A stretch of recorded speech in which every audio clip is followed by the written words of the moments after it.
Good evening. This is a very serious video about a very important matter.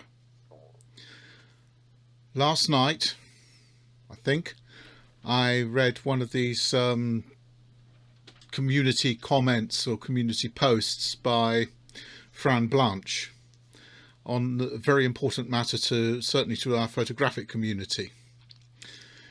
In it, she relayed the story from the media, from the local press or national press or whatever in the United States, of a gentleman who had found himself face down on the tarmac at an airport, surrounded by security guards pointing guns at him, because he had the audacity to have a film camera. Now, the problem with that was they didn't know what it was. Nor did the lady on the aeroplane sat next to him, who saw him looking at cameras on his phone, and then he got his camera out of his hand luggage and was fiddling with it, and she decided it was a bomb. Now, you may notice we've got a couple of cameras in the background. I've got a couple of more within fairly easy reach, which we're going to look at. We will start with one down here. This is an Olympus Trip. It's quite ancient. I don't know when this one was made. I haven't bothered to trace it. This one's actually got a film in it, I found out today, which is a bit embarrassing. I don't know what the film is, and the shutter count is set to 0. I will sort that out. It's a film camera. It uses film. There is no screen on the back. There is nowhere to put batteries because it doesn't use them. There is a selenium cell around the lens. That generates enough power to drive its inbuilt light meter, and actually by the power it's generated it sorts out its exposure. That's a film camera. Don't expect to see, oh, show us a photograph on it. We can't. We've got to take the film out, develop it, print it and all that rubbish first.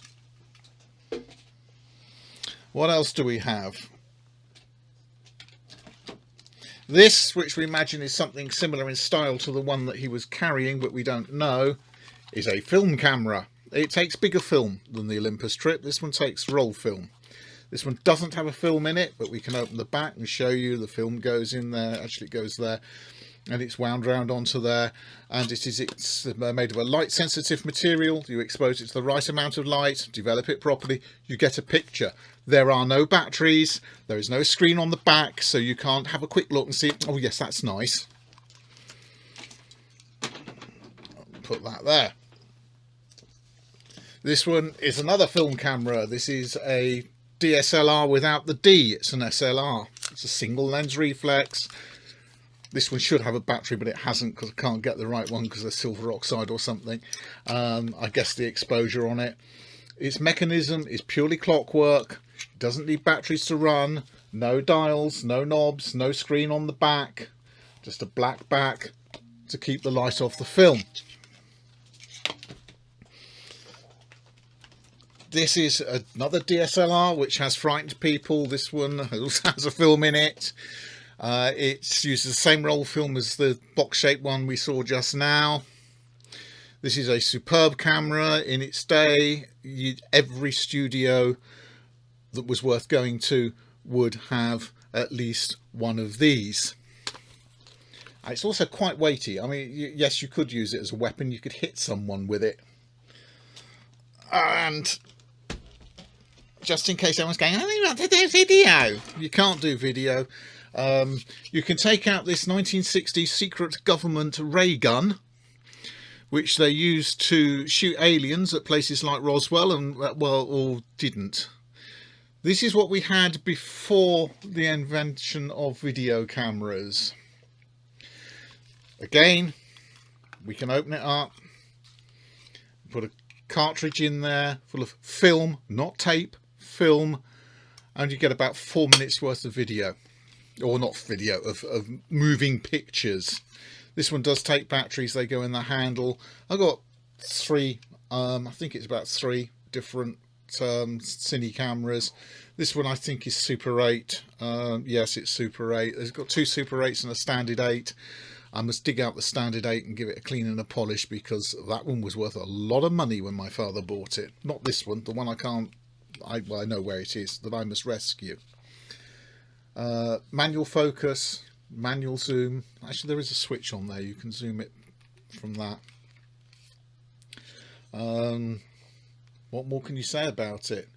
Quite basic, very popular again in the 60s and 70s. It is not a dangerous weapon. There is no way, again, unless you hit someone with it, there's no way you're going to hurt anyone with that. I have a light meter that looks quite similar in shape to this, and people have looked at me a bit odd like when I've had that up to my eye pointing at people with my finger on a trigger at the front. Thought, oh, it's a light meter. You know, grow up. Unless, I guess internationally we start to get to grips with the fact that there were cameras before the days of digital. My oldest camera is over 100 years old. My largest camera, I can lift it. My regular assistant can't. I'd say, just bung it in the boot of the car, will you? And you go, no, just put it in the, don't be awkward now, we're in the middle of Dartmoor, put it in the boot of the car. You couldn't lift it. Cameras come in all shapes and sizes. They are not all battery powered. Very few of mine are, as we've seen. A lot of them have selenium cells and other means of measuring light, but they don't need batteries to work. You can't look at the screen on the back because there isn't one. They're not covered in dials. They are simple, but they are very effective. They are not dangerous. Contrary to ancient belief, they don't steal your soul any more than a digital camera does. This is being shot on digital, as you all know. I'm not anti-digital, I am pro-film. Film, you know, again, common comment. Of course it's not a film camera, they don't make film anymore. Yes, they do. And they make a lot of it. A lot of movies, you see, were shot on film. Not all, but a lot. There's a group of three directors who insist on using film. Film is not dead. It's about, film cameras are not dead. They are about, they look pretty much the same as any other camera, proper camera. This is a digital camera. Well, actually it's not, it's my phone, but it does take remarkably good photographs, and the video ain't bad either, but it's not the same quality as this. And this that you're looking at now is decidedly different to anything that would have been taken on that or its big brother using big wide film rather than 8mm. They're out there to stay.